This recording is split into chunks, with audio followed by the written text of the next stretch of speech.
நாட்டுக்காக உழைப்பதற்கே அண்ணா பிறந்தார்.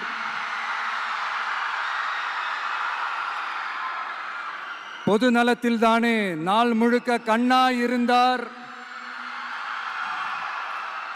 அப்படின்ட்டு எம்ஜிஆர் அவர்கள் ஒரு பாட்டு ஒன்று பாடியிருக்கிறாங்க, கேட்டிருப்பீங்க. அப்படிப்பட்ட நம்ம காஞ்சி தலைவர் அறிஞர் அண்ணா அவர்கள் பிறந்த மாவட்டம் தான் இந்த காஞ்சிபுரம் மாவட்டம்.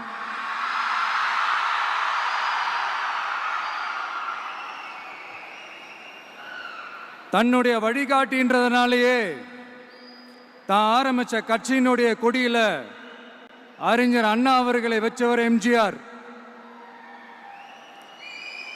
ஆனா அறிஞர் அண்ணா அவர்கள் ஆரம்பிச்ச அந்த கட்சியை அதுக்கப்புறம் கைப்பற்றினவங்க என்னெல்லாம் பண்றாங்கன்னு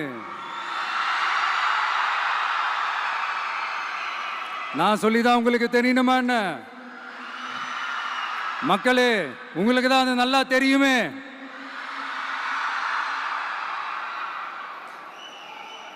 தனிப்பட்ட முறையில் எங்களுக்கும் அவங்களுக்கும் எந்த பிரச்சனையும் கிடையாதுங்க. எந்த வாய்க்கா வரப்பு தகராறுலாம் எதுவுமே கிடையாதுங்க. அப்படியே இருந்தாலும் அது நம்ம கண்டுக்கவே போறது இல்லைங்க. தனிப்பட்ட முறையில் அவங்களுக்கு வேணா நம்ம மேல வன்மத்தோட இருக்கலாங்க.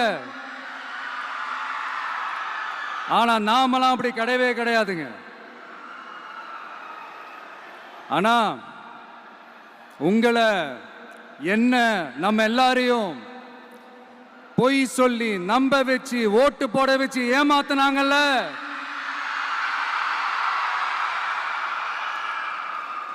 அப்படி ஏமாத்தி ஆட்சிக்கு வந்து நது செய்யற மாதிரி நடிக்கிறாங்கல்ல, நாடகம் ஆடுறாங்கல்ல,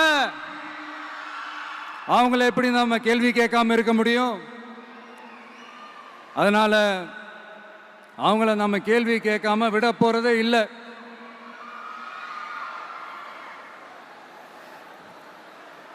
இதையே நான் காஞ்சிபுரம் மாவட்டத்தில் இருந்து நான் சொல்றேன்னா, தெரிஞ்சோ தெரியாமலோ இந்த மாவட்டத்துக்கும் நமக்கும் ஆட்டோமேட்டிக்காவே ஒரு கனெக்ஷன் ஒன்று ஏற்படுதுங்க.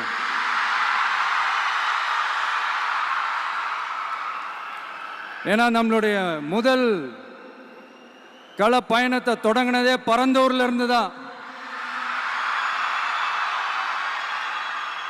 பரந்தூருக்கு போய் அந்த மண்ணில் நின்று அந்த மக்களுக்காக கேள்வி கேட்டதும் இதே அண்ணா அவர்கள் பிறந்த காஞ்சிபுரம் மாவட்டம் தான். இன்னைக்கு ஒரு பெரிய மனவேதனைக்கு அப்புறம் இந்த மக்கள் சந்திப்பு நிகழ்ச்சிக்கு வந்திருக்கிறதும் அதே அண்ணா அவர்கள் பிறந்த காஞ்சிபுரம் மாவட்டம் தான்.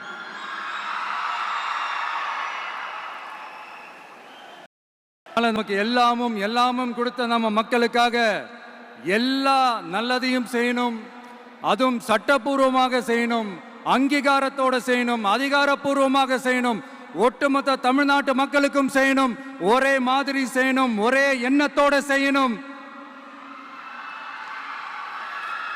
அந்த ஒரே லட்சியத்தோட தான் நாம் அரசியலுக்கே வந்திருக்கிறோம். அதனாலதான் மக்களிடம் செல் அப்படின்னு சொன்ன அண்ணாவை கையில் எடுத்தோம். அவங்க சொன்ன மாதிரி மக்களை நோக்கி போறோம். ஆனா மக்களிடம் செல்னு சொன்ன அண்ணாவை மறந்தது யாரு?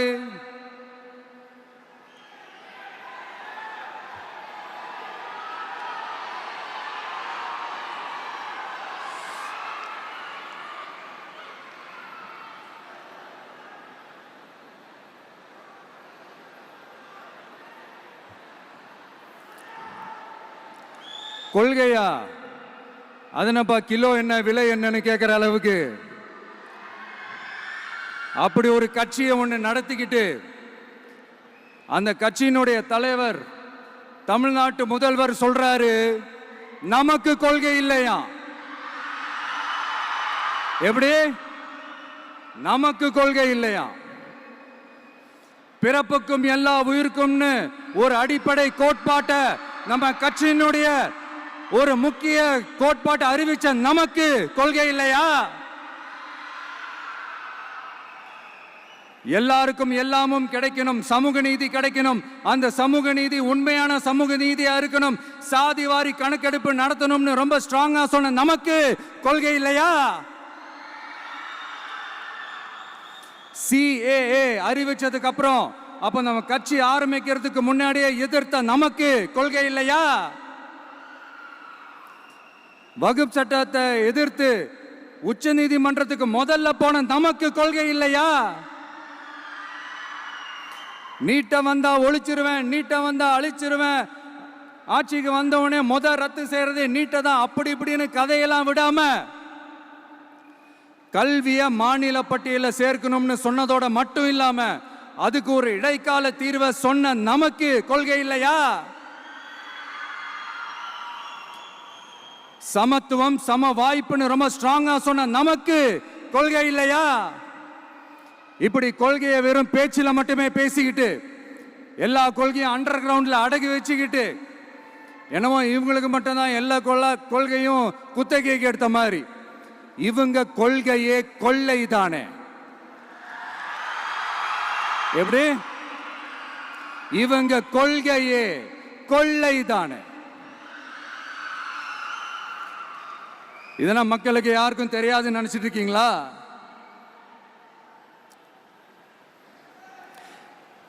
எங்க கட்சி ஒன்றும் சங்கரமணம் இல்லைன்னு சொன்னது யாரு? யார் சொன்னாங்க? ஏன் சொன்னாங்க? எதுக்கு சொன்னாங்க? இப்போ உங்க கட்சியில என்ன நடந்துகிட்டு இருக்குது அதையும் கொஞ்சம் யோசிச்சு பாருங்க, இதையும் கொஞ்சம் யோசிச்சு பாருங்க. அதனால பாப்பா, பவள விழா பாப்பா, நீ பாசாங்கு காட்டாத பாப்பா. நீ நல்லவர்கள் போல் நடிப்பதை பார்த்து நாடே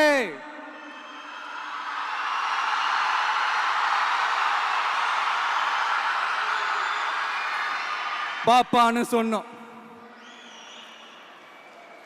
அப்ப கூட பாத்தீங்கன்னா பாப்பான்றது ரொம்ப ஆசையா பாசமா சாஃப்டா தான் சொன்னோம். அதையே நீங்க அதிர்ச்சியா எடுத்துக்கிட்டீங்கன்னா அதுக்கு நாங்க என்ன பண்றது? அதே நீங்க விமர்சனம்னு சொன்னீங்கன்னா நாங்க என்ன பண்றது? இன்னும் நாங்க விமர்சனம் செய்ய ஸ்டார்ட் பண்ணவே இல்லையே, இன்னும் நாங்க அடிக்க ஸ்டார்ட் பண்ணவே இல்லையே, அதுக்குள்ள அலர்னா எப்படி?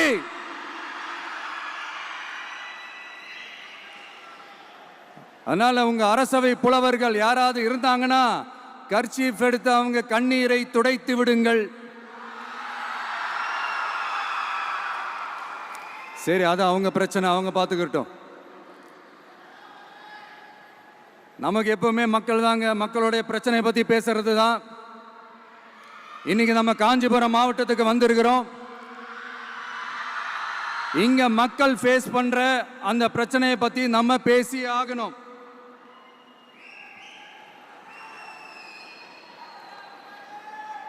இந்த காஞ்சி மண்ணை வாழ வைக்கிற ஜீவ நதி பாலாறு, உயிர் நதி பாலாறு. இந்த மக்களோட உயிரோடவும் ரத்தத்தோடும் கலந்து ஓடுவது பாலாறு. அந்த பாலாறை இன்னைக்கு பெரியார் பெயரையும் அண்ணா பெயரையும் சும்மா பேருக்கு வச்சுக்கிட்டு ஆட்சி நடத்துறவங்க என்ன பண்றாங்க தெரியும்ல? சுரண்டிட்டாங்க, கொள்ளையடிச்சிட்டாங்க, நாசம் பண்ணிட்டாங்க, மோசம் பண்ணிட்டாங்கன்னு இன்னும் என்ன வேணாலும் சொல்லலாம். ஆக மொத்தம் அழிச்சிட்டாங்க. இதை நான் ஏதோ போற போக்கில் ஏதோ அடிச்சு விடலங்க, ஆதாரத்தோட தான் சொல்றேன். அனுமதிக்கப்பட்ட அந்த லெவலை தாண்டி 22,70,000 யூனிட் மணலை கொள்ளையடிச்சிருக்கிறாங்க. ஆக மொத்தம் இதுல அவங்க அடிச்ச கொள்ளை எவ்வளவு தெரியுமா? ரொம்பலாம் இல்ல, கம்மி தான். 4,730 கோடி. கம்மி தான் இல்ல?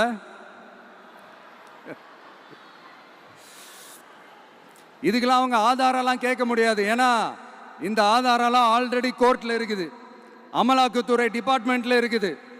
அந்த டிபார்ட்மெண்ட்ல வேலை செஞ்ச சில நல்லவர்கள் அவங்க அடிச்ச அந்த கொள்ளையெல்லாம் தாங்க முடியாம வெளியில சொன்ன அந்த ஆதாரங்கள் இதெல்லாம் சம்பந்தப்பட்டவங்களுக்கு இன்னும் நல்லாவே தெரியும். அதனால இது சம்பந்தமா ஆதாரங்களை கொடுலாம் அவங்க கேட்க முடியாது.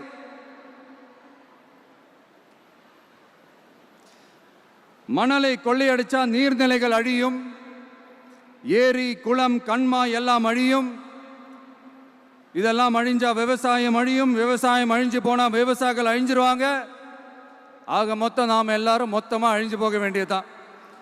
இப்படி மேலிருந்து கீழே வரைக்கும் ஒரு கட்சியை சிண்டிகேட் போட்டு கொள்ளையடிக்கிறத கேள்விப்பட்டிருக்கிறீங்களா மக்களே? இதே காஞ்சிபுரத்தோட உலக பெருமை நம்ம பட்டும் கைத்தறி துணியும் அதை தயாரிச்சு கொடுக்கிற கைத்தறி நெசவாளர்களும் தான். காஞ்சிபுரம் பட்டுன்னு சொன்னா உலகத்துக்கே தெரியும்.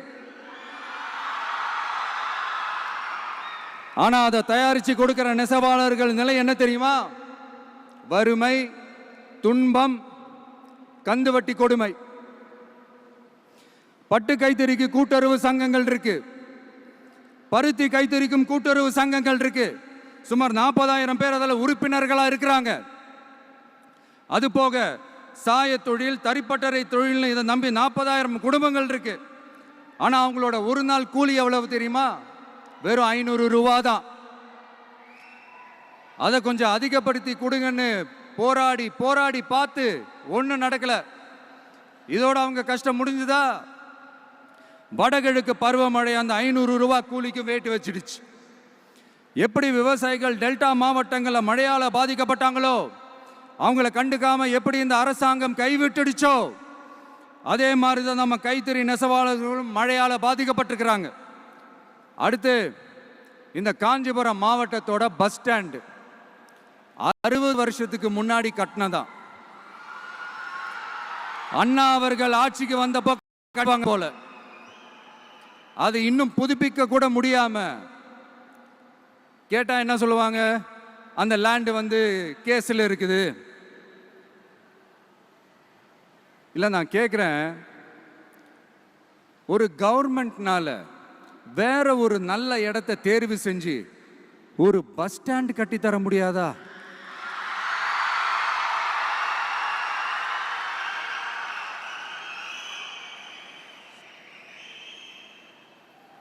பிரச்சனை என்ன தெரியுமாங்க? அவங்களுக்கு மக்களை பத்தி யோசிக்கிறதுக்கே நேரம் இல்லை. அதுதான் பிரச்சனை.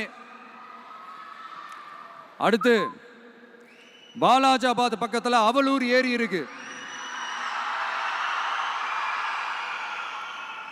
அது பாலாற்றை விட உயரமா இருக்கு. அதனால என்ன ஆகுதுன்னா, ஆத்து தண்ணி ஏரிக்கு போக முடியாம போயிடுது. அதை சரி பண்ணி அந்த இடத்துல ஒரு தடுப்பணையை கட்டினா ஏரி நிறைய தண்ணி நிற்கும். அப்படி நின்னா அவலூர் மட்டும் இல்ல, ஆசூர் உட்பட இன்னும் எத்தனை கிராமங்கள், எத்தனை ஆயிரம் ஏக்கர் விவசாயம் நல்லா நடக்கும். இதுக்கு இன்னும் எத்தனை வருஷம் மக்கள் கோரிக்கை கொடுக்கணும், மக்கள் போராடணும். இந்த பிரச்சனையெல்லாம் இருக்கிற அதே காஞ்சிபுரம் மாவட்டத்தில் தான் பரந்தூர் ஏர்போர்ட் கட்டுற பிரச்சனையும் இருக்குது. அந்த பிரச்சனையில கண்டிப்பா நாங்க விவசாயிகள் பக்கம் தான் நிற்போம். அதுல எந்த மாற்று கருத்துமே கிடையாது. இந்த கவர்மெண்ட் பரந்தூர் விவகாரத்தில் எங்களுக்கோ இல்ல விவசாயிகளுக்கோ எந்த விதமான காரணங்கள் சொல்லி எஸ்கேப் ஆகவே முடியாது. இப்படி மக்களுக்காக மக்களோட பிரச்சனைகளை எடுத்து பேசுறதுனால இப்போ ஆட்சியில் இருக்கிறவங்களுக்கு நம்ம மேல ஒரு ஆத்திரம் வரத்தானே செய்யும். அதனால தான் நீங்க பார்த்தீங்கன்னா சட்டசபையில் ஆரம்பிச்சு ஒரு சாதாரண நிகழ்ச்சி வரைக்கும் எல்லா மேடையிலையும் மேடைக்கு மேடை டிவிக்கே தான். டிவிக்கே அவதூறு, அவதூறு டிவிக்கே, டிவிக்கே அவதூறு, அவதூறு டிவிக்கே. இதுக்கெல்லாம் கண்டிப்பா நாங்க பதில் சொல்லுவோம், சொல்லாமலாம் இருக்க மாட்டோம். இப்ப கூட கரூரை பத்தி பேசுவேன்னு எதிர்பார்த்திருப்பாங்க. அதை நான் கொஞ்சம் அப்புறமா பேசுறேன். பட் இப்போ நம்மளுடைய விஷன் என்னன்னு சொல்லணும்னு நான் கொஞ்சம் ஆசைப்படுறேன். நம்ம ஆட்சிக்கு வந்தா, அது என்ன வந்தா,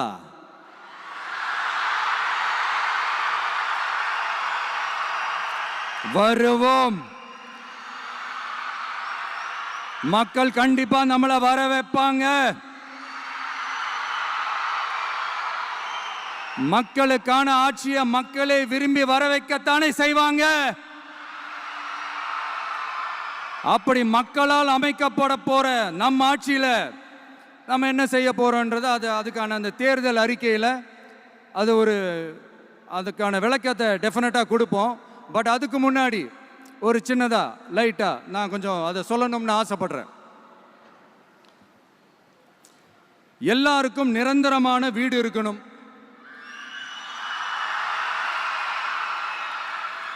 ஒவ்வொரு வீட்டுக்கும் ஒரு மோட்டார் சைக்கிள் வாகனம் உறுதியா இருக்கணும். காரும் தான் லட்சியம். அதுக்கான வசதி வாய்ப்பை உருவாக்குற அளவுக்கு பொருளாதார வளர்ச்சிக்கு வழியை உண்டாக்கணும். ஒவ்வொரு வீட்டில் இருக்கிற ஒவ்வொருத்தரும் மினிமம் டிகிரி படிச்சிருக்கணும்.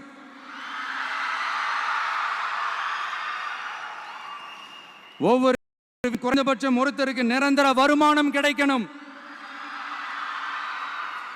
அதுக்கான வேலை வாய்ப்பை உருவாக்கணும். அதுக்கு தகுந்த மாதிரி கல்வியில பாடத்திட்டத்தில் சீர்திருத்தம் செய்யணும். கவர்மெண்ட் ஹாஸ்பிட்டல்ஸுக்கு மக்கள் எல்லாரும் பயம் இல்லாம நம்பி போற மாதிரி மாத்தணும். பருவமழை காலத்தில் ஏற்படுற வெள்ளத்தால ஊரும் சரி மக்களும் சரி விவசாயமும் சரி பாதிக்கப்படாமல் இருக்கணும். அதுக்கு 4000 கோடி திட்டம்னு ஒரு உருட்டுனாங்களே,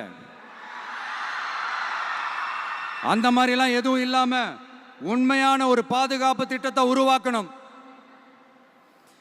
மீனவர்களோட, தொழிலாளர்களோட, நெசவாளர்களோட, அரசு ஊழியர்கள் மற்றும் ஆசிரியர்களோட கருத்து கேட்டு அவங்களுக்கான பாதுகாப்பு மற்றும் வளர்ச்சி திட்டங்களை உருவாக்கணும். உருவாக்குறது மட்டும் இல்லை, அதை செயல்படுத்தணும். முக்கியமாக இண்டஸ்ட்ரியல் டெவலப்மெண்ட்ஸில் கான்சென்ட்ரேட் பண்ணணும். எல்லாத்தையும் விட ரொம்ப ரொம்ப முக்கியம், சட்டம் ஒழுங்க ரொம்ப ஸ்ட்ரிக்டாக வச்சிருக்கணும்.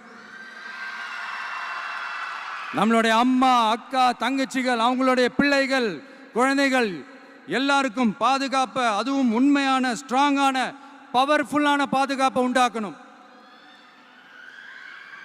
அண்ணா யூனிவர்சிட்டியில் நடந்த அந்த பெண்ணுக்கு நடந்த அந்த பிரச்சனை மாதிரியோ, இல்ல கோவையில் நடந்த அந்த கல்லூரி பெண்ணுக்கு நடந்த பிரச்சனை மாதிரியோ அதெல்லாம் நடக்க விடவே கூடாது. நம்ம வீட்டு பெண்கள் ஸ்ட்ராங்கா, பயமே இல்லாம தைரியமா இருக்கணும்.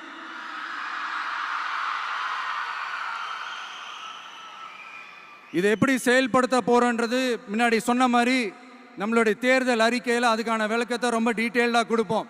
நான் சும்மா மற்றவங்க மாதிரி அவங்கள மாதிரி எல்லாத்தையும் அடிச்சு விட்டுட்டு ஏமாத்துற வேலையெல்லாம் இங்கே கிடையாது நம்ம கிட்ட.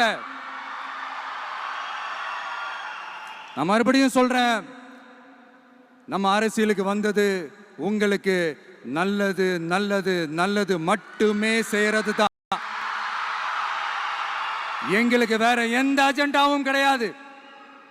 அதனாலதான் பாத்தீங்கன்னா கொள்கை எதிரி யாரு, அரசியல் எதிரி யாருன்னு திட்டவட்டமா சொல்லிட்டு அது வெளியே சொல்லிட்டு களத்துக்கு வந்திருக்கிறோம். அதுல எந்த விதமான குழப்பமோ எந்த விதமான ஊசலாட்டமோ எதுவுமே இருக்க போறதில்லை.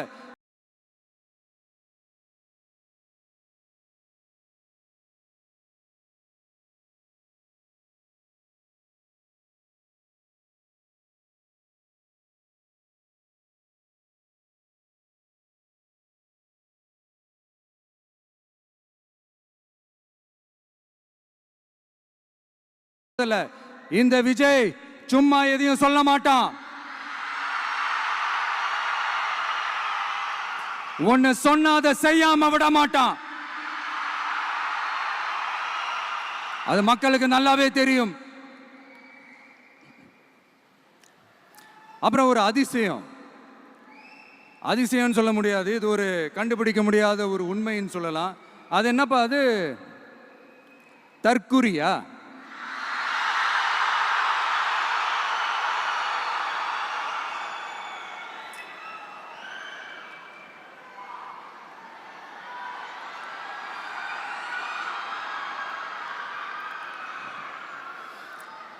நம்ம டிவிகேக்கு சப்போர்ட் பண்ற கோடிக்கணக்கான லட்சக்கணக்கான மக்கள், நம்மளுடைய நண்பிகள், நம்மளுடைய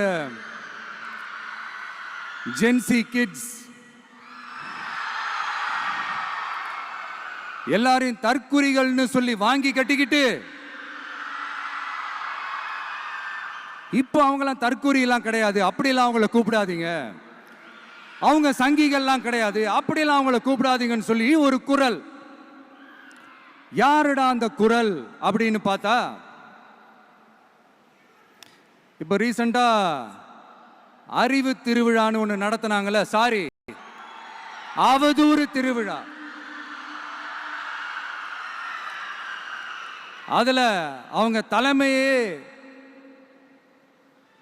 குழப்புற மாதிரி, அறிவு கண்ணை திறந்து வைக்கிற மாதிரி ஒருத்தர் பேசியிருக்கிறார். அவர் யாருன்னா அது அவங்களோட எம்எல்ஏவே. அந்த எம்எல்ஏ யாருன்னா நம்மளுடைய கொள்கை தலைவர்கள் ஒருத்தரான மக்கள் சேவகர் அஞ்சலை அம்மாளோட சொந்தக்காரர். என்னடா இது இப்படி ஆகி போச்சு, டிவிகேக்கு சப்போர்ட் பண்ற மாதிரி நம்ம கட்சியிலேருந்தே ஒரு குரல் வருதுன்னு சொல்லி தலைமையில் ஃபுல்லா கன்ஃபியூஷன். அந்த கன்ஃபியூஷன் இதோட நிக்காது, அந்த ஆதரவு குரல் ஒரு வீடு விடாம, ஒரு இடம் விடாம, எல்லா இடத்துலையும் எல்லா வீட்லையும் இன்னும் பலமா எதிரொலிக்குதான் இல்லையான்னு பாருங்க. சும்மா பிளாஸ்ட் தான்.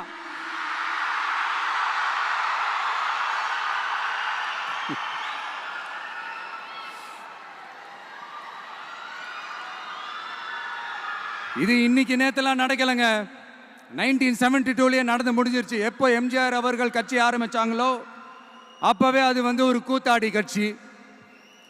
எப்போ எம்ஜிஆர் அவர்களுக்கு பின்னாடி அத்தனை மக்கள் திரண்டு நின்னாங்களோ அப்பவே அது ஒரு கூத்தாடி கும்பல்.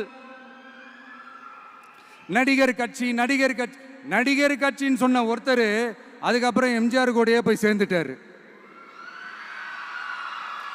இன்னொருத்தர் இவரெல்லாம் ஒரு ரவுண்டு தாங்க வருவாரு, ரெண்டாவது ரவுண்ட்லாம் காணாம போயிடுவார்னு சொல்ல இன்னொருத்தர் அதுக்கப்புறம் போய் எம்ஜிஆர் கிட்டே போய் சேர்ந்துட்டார்.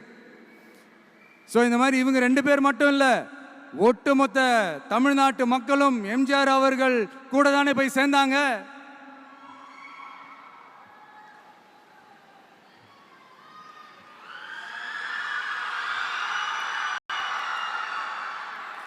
அதனால இது வரலாறு. இந்த வரலாறு நம்மளை விட அவங்களுக்கு இன்னும் நல்லாவே தெரியும். அதனால தான் பார்த்தீங்கன்னா 53 வருஷமா அதே கதறல்கள். கூத்தாடி கூட்டம், நடிகர் கட்சி, நடிகர் கூட்டம், இப்படி. மர்மயோகின்ற ஒரு படத்துல அவருடைய கேரக்டர் பேர் கரிகாலன். அதுல ஒரு சூப்பர் டயலாக் ஒன்று சொல்லியிருப்பாரு, குறி வைத்தால் தவற மாட்டேன், தவறுமானால் குறியே வைக்க மாட்டேன்.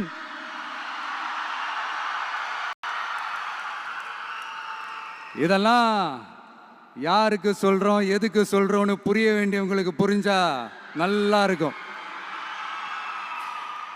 ஏண்டா இந்த விஜய தொட்டோம்,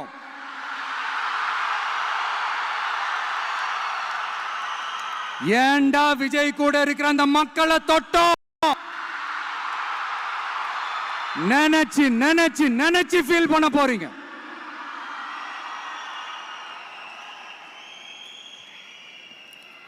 அப்புறம் நமக்கு இந்த அரசியல் புரிதல்லாம் இல்லை, அது இல்லை, இது இல்லை.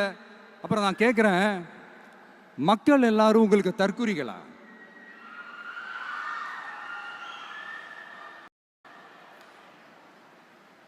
அதே மக்களோட ஓட்டு வாங்க போற நாம தற்குறிகள்னா, அப்ப இவ்வளவு நாள் அதே மக்கள் கிட்ட தானே நீங்க ஓட்டு வாங்கிட்டு இருந்தீங்க.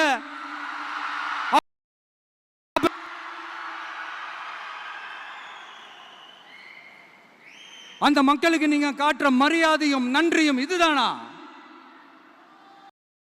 ஒன்று மட்டும் சொல்றேன், எழுதி வச்சுக்கோங்க. இந்த தற்குறின்னு சொல்றீங்கல்ல, இந்த தற்குறிகள்லாம் ஒன்னா சேர்ந்துதான் வாழ்நாள் பூரா விடையை கண்டுபிடிக்காத முடியாத அளவுக்கு உங்க அரசியலே ஒரு கேள்விக்குறியாக்க போறாங்க.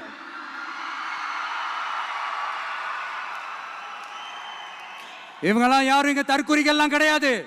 இவங்க எல்லாரும் தமிழ்நாட்டு அரசியலோட ஆச்சரியக்குறி. இவங்க எல்லாரும் தமிழ்நாட்டு அரசியலோட அந்த மாற்றத்திற்கான அறிகுறி. சும்மா லாஜிக்கே இல்லாம தற்குறி.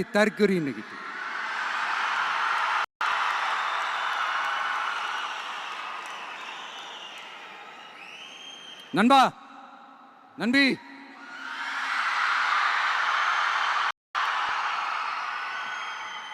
எல்லா மேடையிலும் ரிப்பீட்டடா ஒரு விஷயம் நான் சொல்லுவேன்ல, இப்ப நீங்க சொல்லுங்க.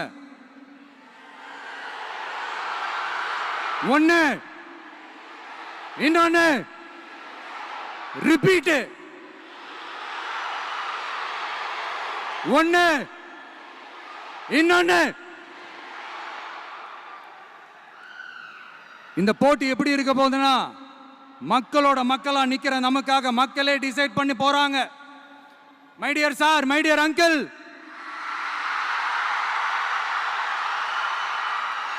ஆல்ரெடி டிசைட் பண்ணியாச்சு. கான்பிடென்டா இருங்க மக்களே, நல்லதே நடக்கும், வெற்றி நிச்சயம். மீண்டும் சந்திக்கும் வரை நன்றி, வணக்கம்.